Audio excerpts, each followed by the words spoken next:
The topic is the definite integral, but we're still reviewing the summation, in other words, the sigma notation. So here's a theorem that you need to know. If C is a constant, then sigma, or the sum from I equal m to n of C times AI is equal C times the sum of AI from I equal m to n. In other words, what this says, if you have a constant that doesn't depend on I, you can take the constant outside. So let's use it here and let's explain why this is true. So according to the theorem, sigma from I equal 1 to 4 of 3i squared is the same thing as 3 sigma from I equal 1 to 4 of I squared. In other words, this is going to be equal 3 times, and our sigma of I squared will be I equal 1 squared. So from 1 to 4, so 1 squared, we plug in 1 and 2 into I, 2 squared, plus 3 squared, plus 4 squared. And then this will be equal to 3 times, we already did it already in the previous example, and that's 30. In other words, this is going to be 90. But let's do it the other way without using this theorem and see why it's actually true. Now, without using the theorem, or this is going to be what? Sigma of I equal 1 to 4 of 3i squared.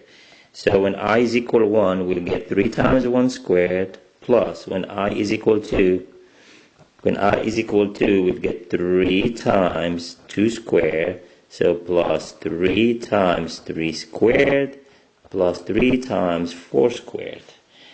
If you add them, we will get a 90. But think about this. You could factor the 3. So if you factor the 3, you'll get what? 1 squared, plus 2 squared, plus 3 squared, plus 4 squared. But this is actually just sigma of I squared from I equal 1 to 4. So it is equal to 3 sigma of I equal 1 to 4 of I squared. So this property is true. So now let's do example 2. Example 2, what it says is the sum of AI plus BI is the same thing as the sum of AI plus the sum of BI. So let's do this example, and according to let's use a theorem, and let's do it without a theorem and show that this is true. Using the theorem, sigma of I plus I squared from I equal 1 to 3 is the same thing as when I is equal 1, you'll get 1 plus 1 squared. This is I equal 1 plus when I is equal 2, you'll get 2 plus 2 squared, right? Plus when I is equal 3, you get 3 plus 3 squared. So this is I equal 3, right? So we could have done it that way, and if you do it, this will be equal to 1 plus 1 squared is 2 plus 2 squared, 4 plus 2 is 6, 3 plus 3 squared, 3 plus 9 is 12, and this will be 20. Now let's do it. Actually, now we didn't use, so far we did it without using the theorem. So let's do it using the theorem and see if we're going to get the same solution. So using the theorem, sigma of I plus I squared from I equal 1 to 3, the theorem says you could do it this way. You can do sigma of I first from 1 to 3, and then you can do sigma of I squares, and then add them up. So, but it does make sense. Why? This sigma of I from 1 to 3 is what? 1 plus 2 plus 3, right? This is just this part, plus. Now this means 1 squared plus 2 squared plus 3 squared. So that's the second sum. But of course, this is going to be equal that. Why? Because you could have just add the sum. Remember, sum is commutative. I could have done, this is the same thing as 1 plus 1 squared. And then I can move this 2 close to this 2. 2 plus 2 squared. And I can move this 3 squared to this 3. So 3 plus 3 squared, which is equal sigma of I plus I squared. So it doesn't matter which way you do it. Right? Now for the last example, this is almost the same. The only difference is a minus. Sigma of AI minus BI is the same thing as sigma of AI minus sigma of BI.